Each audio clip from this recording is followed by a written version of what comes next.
오늘 한번 해볼 얘기는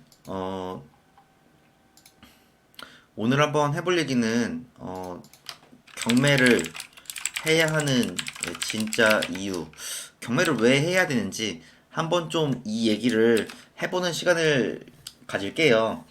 다들 이제 뭐 경매를 하는 이유는 결론적으로는 뭐 수익화죠. 뭐 싸게 사서 뭐 조금 내가 낙찰 받은 가격보다 조금 비싸게 판다든가 그렇게 해서 계속 수익화를 내고 그러면서 계속 뭐 자산 증식이라든가 뭐 그리고 월세가 필요하신 분들은 월세 수익을 만들기도 하고 예, 뭐 보통 그런 목적으로 많이들 하죠. 저 같은 경우에는 그냥 제 개인적 생각입니다. 그냥 경매를 해야 되는 진짜 이유는 어, 내 자산을 안전하게 지키기 위해서 뭐 예를 들어 가족 중에 경제적으로 힘들어지시는 분들이 꼭 있거든요. 이 보면은 그래서 진짜 경매 이제 본인이 살던 집까지 경매가 넘어가기 직전까지 가시는 분들이 꼭 있고 그리고 경매가 실제로 진행되시는 분들이 의외로 있으십니다. 예, 그래서 경매까지 내 집이 넘어가게 되는 상황이 된다면 뭐 내 집이나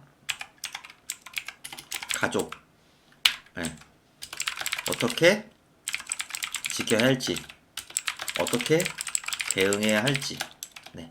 좀 예를 들어 너무 이제 경매를 한다고 하면은 되게 장밋빛 미래를 가지고 되게 막 위로 금방 올라갈 것 같이 생각하시는 분들도 꽤 있으신데 의외로 정말 많은 시간과 노력도 필요하거든요. 네, 단기간에 뭐 한두 번에 잠깐 돈 벌 수는 있겠지만은 영원히 꾸준히 버는 거는 의외로 만만치가 않습니다. 예, 그거는 뭐 제가 볼 때는 그거는 거의 확실한 거 같고 그래서 경매를 하실 때 저 같은 경우에도 이제 저는 사실 이제 경매가 예를 들어 물건이 나왔잖아요. 그러면은 이분은 어떤 상황 때문에 이렇게까지 안 좋은 상황이 돼서 경매까지 나왔지? 이 생각을 한번 좀 역으로 생각을 해보셔야 될 것 같아요. 그리고 나라면은 이런 상황이 왔을 때 어떻게 대응을 하지? 예를 들어 일반 그냥 경매도 있지만은 제가 요즘에도 이제 수강생분들한테 또 많이 얘기하는 것 중에 하나가 지분 경매거든요.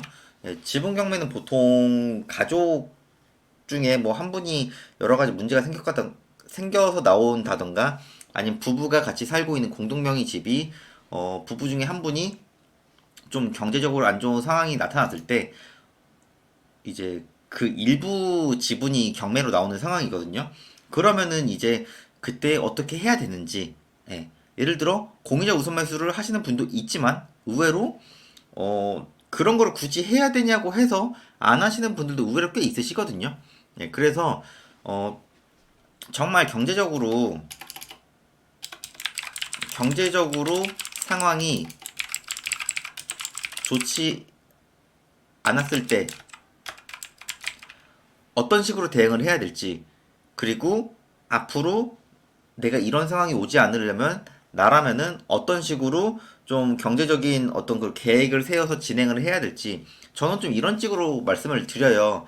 당연히 시세보다 싸게 받아서 시세만큼 혹은 내가 낙찰받은 그 금액보다는 비싸게 매도를 해서 수익이 나는 게 이건 당연한 거죠.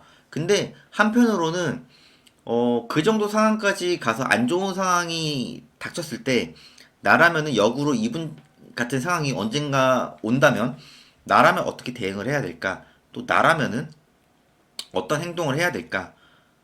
이런 식으로도 많이 좀 생각을 해보셨으면 좋겠어요. 내가 버는 것도 중요하지만은 내가 현재 가지고 있는 것을 지키고 있는 것도 굉장히 중요하거든요.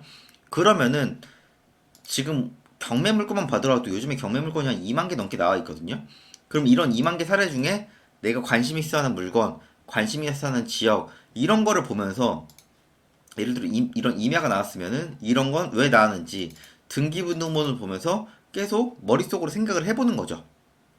그리고 나라면은 앞으로 어떤 방향을 할지, 예.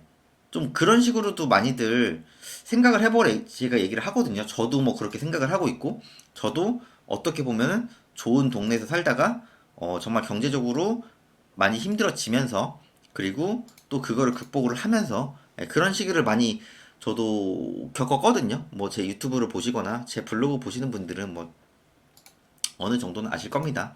그래서 저는 좀 일단은 경매를 배우는 목적은 물론 이제 보시면서 이런 권리 분석을 보시는 방법, 그리고 등기부등본을 보시는 방법, 이런 방법도 중요하죠. 예, 이런 것도 좀 중요하지만은 약간 저는 좀 본질적인 부분에 접근을 했으면 좋겠어요. 예를 들어 내가 더 잘 되고 싶으면은 또 어떻게 잘 돼야 될지도 알아야 되지만은 지금 어떻게 보면 이렇게 집 한 채 또 다른 자산들을 어떻게 보면 잘 지킬 수 있을까?